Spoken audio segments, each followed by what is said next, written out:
തൂപ്പുകാരിയായും രാഷ്ട്രീയക്കാരിയായും പത്രപ്രവർത്തനം. സാമൂഹ്യ യാഥാർത്ഥ്യങ്ങളിലേക്ക് കടന്നുചെന്ന് സത്യങ്ങൾ പുറത്തുകൊണ്ടുവന്ന അന്വേഷണാത്മക പത്രപ്രവർത്തനത്തിന്റെ മുന്നേറ്റക്കാരി. ശബ്ദമില്ലാത്തവർക്ക് ശബ്ദമായി മാറി. സ്ത്രീകൾക്ക് അവരുടെ അവകാശങ്ങളും തൊഴിലാളി വർഗത്തിന്റെ ദുരിതങ്ങളുമെല്ലാം പത്രപ്രവർത്തനത്തിലൂടെ തുറന്നു കാണിച്ച എലിസബത്ത് എൽ ബംഗസ്. സ്വാഗതം ഡീപ് ഡൈവിലേക്ക്.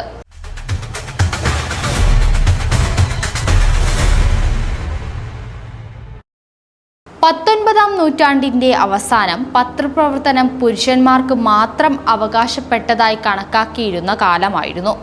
1865-ൽ അമേരിക്കയിലെ ന്യൂജേഴ്സിയിൽ ജോൺ ബംഗസിന്റെയും സാറ ആൻ ബ്രിസ്റ്റിന്റെയും മകളായി ജനിച്ച എലിസബത്തിന് ചെറുപ്പം മുതലേ വായനയോടും എഴുത്തിനോടും വളരെയധികം താല്പര്യമുണ്ടായിരുന്നു.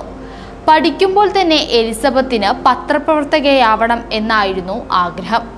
ഇതിനായി എലിസബത്ത് സ്വയം പരിശീലിച്ചു തുടങ്ങി. പത്രപ്രവർത്തനത്തിന്റെ ഭാഷയും ശൈലിയും സത്യം വളച്ചൊടിക്കാതെ എഴുതുവാനും അവൾ ശ്രദ്ധിച്ചു. എലിസബത്തിന്റെ പഠനം പൂർത്തിയായപ്പോൾ ജോലി തേടി പത്രാധിപന്മാർക്ക് കത്തുകൾ അയക്കുവാൻ തുടങ്ങി. 30-ലേറെ കത്തുകൾ എലിസബത്ത് പത്രാധിപന്മാർക്ക് അയച്ചു. എന്നാൽ ഒരു കത്തിനും മറുപടി വന്നില്ല. ഇതിനു പ്രധാന കാരണം എലിസബത്ത് ഒരു സ്ത്രീയായിരുന്നു എന്നതായിരുന്നു. പിന്നീട് എലിസബത്ത് തൻ്റെ ജീവിതം മുന്നോട്ട് കൊണ്ടുപോകാൻ ബൾട്ടിമാറിലെ ഒരു പലചരക്ക് കടയിൽ ജോലിക്ക് കയറി. എന്നാൽ അവൾ അവളുടെ സ്വപ്നം അവിടെ അവസാനിപ്പിച്ചിരുന്നില്ല.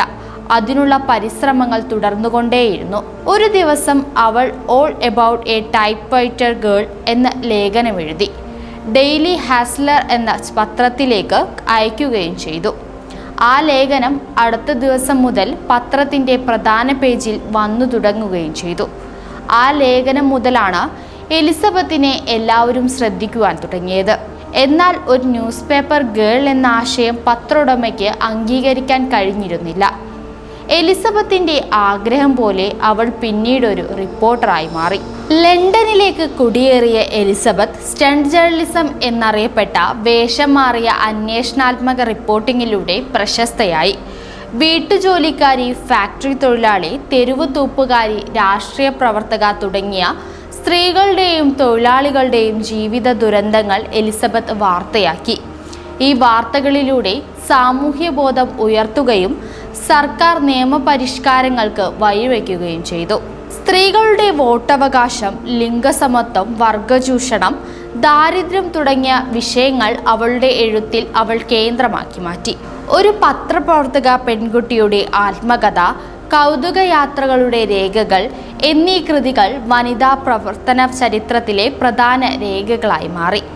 പത്രപ്രവർത്തനം വെറും റിപ്പോർട്ടല്ല, മറിച്ച് സാമൂഹ്യ നീതിക്കായുള്ള ഉത്തരവാദിത്തമുള്ള ഇടപെടലാണെന്ന വിശ്വാസം ജീവിതം മുഴുവൻ എലിസബത്ത് ബംഗസ് ഉയർത്തിപ്പിടിച്ചു. അതുകൊണ്ട് തന്നെ ലോക പത്രപ്രവർത്തന ചരിത്രത്തിൽ അവൾ സാമൂഹിക ഉത്തരവാദിത്തമുള്ള അന്വേഷണാത്മക പത്രപ്രവർത്തനത്തിന് ശക്തമായ മാതൃകയായി ഇന്നും നിലകൊള്ളുന്നു. സത്യം കണ്ടെത്താൻ വേഷങ്ങൾ പോലും മറന്നു എലിസബത്ത്. പത്രപ്രവർത്തനത്തെ സാമൂഹ്യ നീതിക്കായുള്ള പോരാട്ടമാക്കി മാറ്റിയ ചരിത്ര നായിക. ശബ്ദമില്ലാത്തവർക്ക് ശബ്ദമായ അവരുടെ പത്രപ്രവർത്തനം ഇന്നും അന്വേഷണാത്മക പത്രപ്രവർത്തനത്തിന് ശക്തമായ പ്രചോദനമാണ് എലിസബത്തിന്റെ പത്രപ്രവർത്തനത്തിലൂടെ നൽകുന്നത്.